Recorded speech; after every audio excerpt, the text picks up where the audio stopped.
नमस्कार. आपण आलो आहेत हिवरखेड, तालुका तेल्लारा, जिल्हा अकोला येथील प्रयोगशील शेतकरी माननीय सुदामभाऊ भगत यांच्या शेतात. सुदामभाऊंनी त्यांच्या केळी या पिकाला जिवंत जीवामृताचा प्रयोग केला होता. जिवंत जीवामृताचा प्रयोग केल्यानंतर काय अनुभव आला आपण सरांकडूनच ऐकून घेऊ. सर, काय अनुभव आला? जिवंत जीवामृत सर आपण 4 ते 5 वेळ सोडलेला आहे. तसं कमी सोडलं गेलं पण 5 वेळ सोडलेला आहे. लहान होती त्यावेळेस सोडलं होतं आणि नंतर निस्वनच्या आधी सोडलं आणि 50% निस्वन झाल्यावर सोडलं. तर वाद्यात एकदम चांगलं राहिलं. आपलं जे म्हणजे केळ आहे ते आजपर्यंतही 2 नंबरमध्ये गेलं नाही. पूर्णच्या पूर्ण केळी 1 नंबरमध्ये. आतापर्यंत 4 गाड्याची कटन झालेली आहे पण आपलं पूर्ण शेत म्हणजे 1 नंबरमध्ये गेलं केळीचा माल. आणि रासायनिक खताचा खर्च वाचला. जसं आता आपण कॅल्शियम कमी सोडलं पण तरी वादा चांगला आहे. तर असं रासायनिक खताचा खर्च कमी झाला त्याच्यामुळे, जिवंत जीवामृतामुळे. आणि खूप छान रिझल्ट आहेत.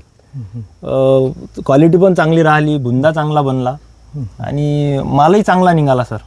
हा, क्वालिटी 1 नंबर राहिली. जिवंत जीवामृताचा सर्व शेतकऱ्यांनी प्रयोग करावा.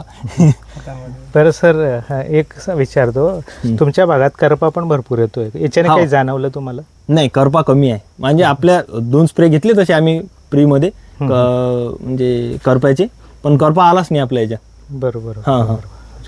सर, एक शेवटचा प्रश्न, टिश्यू होता का कंद होता? कंद होतं. अच्छा, कंद होता. हा, कंद असून तुमचा माल प्रीमियम मध्ये गेला? हो हो, बरोबर.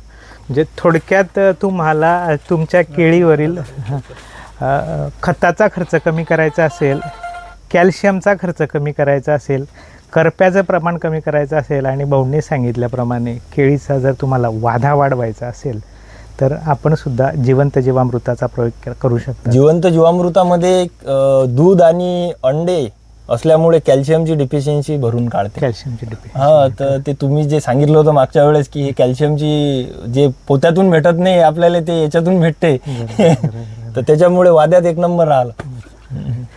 थोडक्यात भाऊंनी सांगितल्याप्रमाणे जिवंत जीवामृताचे फायदे प्रत्येक शेतकऱ्यानुसार वेगवेगळे, कारण प्रत्येकाचा फीडबॅक मी घेतोय, प्रत्येकाचा अनुभव वेगवेगळा आहे. तुम्हाला पण तुमच्या शेतीत चांगलं उत्पन्न हवं असेल, रोग कमी करायचा असेल तर तुम्ही पण तुमच्या शेतात जिवंत जीवामृताचा प्रयोग करू शकता. ओके, धन्यवाद.